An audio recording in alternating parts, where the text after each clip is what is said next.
దేవునికి స్తోత్రం. ప్రియమైన వారలారా, రక్షకుడును ప్రభు అయిన యేసుక్రీస్తు వారి నామములో మీకు శుభములు వందనాలు తెలియజేస్తూ ఉన్నాం. దేవుడు మిమ్మలను, మీ బిడ్డలను, మీ కుటుంబములను దీవించి ఆశీర్వదించునుగాక. ఆమెన్. God bless you. దేవునికి స్తోత్రం.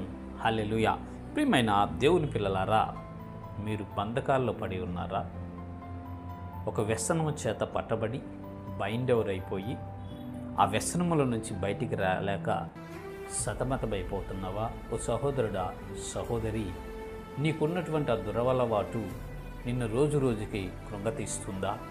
బ్రతికే భారం అయిపోయి ఇక నేను జీవించటం అనవసరం అనే స్థితిలోకి నువ్వు వెళ్ళిపోయి ఉన్నావా? సహోదరుడా, సహోదరి, అయితే దేవుడు నిన్ను స్వతంత్రుడిగా ఉండటానికే పిలిచాడు. దేవుడు నిన్ను స్వతంత్రుడిగా చేయగలడు, విడిపించగలడు. స్వతంత్రులుగా ఉండుటకే మనం పిలువబడ్డాము. దాసులుగాను బానిసలుగా ఉండటానికి పిలువబడలేదు అని దేవుడు మనతో మాట్లాడుతున్నాడు. చూద్దాము లేఖన భాగము. గలతీయులకు రాసినటువంటి పత్రిక 5వ అధ్యాయము 13వ వచనం మనం చూసినట్లయితే అక్కడ దేవుడు తన దాసుని ద్వారా ఈ రీతిగా రాయిస్తూ ఉన్నాడు. సహోదరులారా, మీరు స్వతంత్రులుగా ఉండుటకు పిలువబడితిరి. దేవునికి స్తోత్రం. హల్లెలూయా. స్వతంత్రులుగా మనం ఉండటానికి పిలువబడ్డాం. మునుపు మనము బానిసలమే, మునుపు మనము దాసులము. దేనికో తెలుసా? పాపానికి. పాపము చేయి ప్రతివాడు పాపానికి దాసుడు. పాప బంధకాల్లో ఉన్నటువంటి వాడు పాపానికి దాసుడండి, బానిసండి. మునుపు మనం రక్షణ పొందకముందు, యేసుక్రీస్తు ప్రభువుని సొంత రక్షకుడిగా అంగీకరించక ముందు, యేసయ్య రక్తంలో కడగబడక ముందు మనము బానిసలమే, మనము దాసులుగానే ఉన్నాం.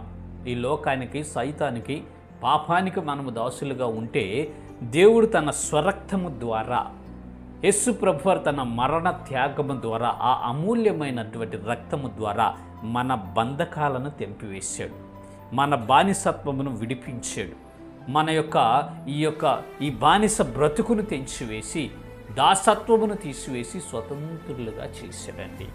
ఆయన రక్తముతో కడిగి మనల్ని స్వతంత్రులుగా చేశాడు. స్వతంత్రులుగా ఉండటానికే మనల్ని దేవుడు పిలిచాడు. ప్రియులారా, అయితే మరలా ఈనాడు కొన్ని వ్యసనాల చేత, శరీర బలహీనత చేత, దౌర్బల్యము చేత నువ్వు మరలా వ్యసనంలో పట్టబడ్డావా?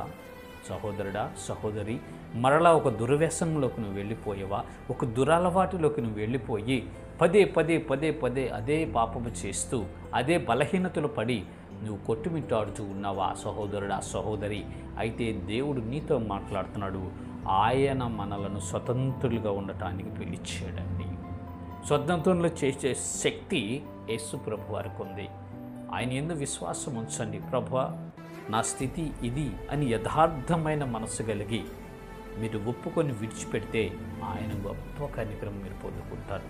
ఏ స్థితిలో మీరు ఉండినా సరే, ఏ బంధకంలో మీరు పడి ఉన్నా సరే, అది ఎంత బలమైనదైనా సరే, మిమ్మల్ని ఎంతగా వేధించి కృంగదీస్తున్నా సరే, యేసు ప్రభు వారికి మీరు విన్నవించుకోగలిగితే, మీ యథార్థమైనటువంటి స్థితిని ఆయనకు అప్పగించగలిగితే, ఆయన శక్తి కలిగినటువంటి వాడు, సమర్థుడు. నీ బంధకాలను తెంచివేస్తాడు, మీ వ్యసనాలను తుడిచివేస్తాడు. మన వ్యసనాల కొరకు ఆయన నలగొట్టబడ్డాడండి. మన వ్యసనాల నుంచి విడిపిస్తాడు, మన బలహీనతల నుంచి విడిపిస్తాడు, మన పాపమును పరిహరించి పరిశుద్ధపరుస్తాడు. ప్రియులారా, స్వతంత్రులుగా మిమ్మల్ని చేస్తాడు. స్వతంత్రులుగా ఉండటానికే దేవుడు మనల్ని పిలిచాడండి. మనము ఈ శరీర కార్యాలను విసర్జించి, ఈ బలహీనతలను విసర్జించి, ఈ దుర్వ్యసనాలను విసర్జించి స్వతంత్రులుగా ఉండి, స్వతంత్రులుగా ఈ విశ్వాస యాత్రలో సాగిపోదాము. దేవుని శక్తిని పొందుకొని ఆనందించుతూ, దేవుని స్తుతించుతూ ఈ యాత్ర కొనసాగించి పరలోక రాజ్యం చేరుకుందాం. ఇటు కృప దేవుడు మనందరికీ కలుగు చేయనుగాక. ఆమేన్. God bless you. దేవుని స్తోత్రం. హల్లెలూయా. Praise the lord.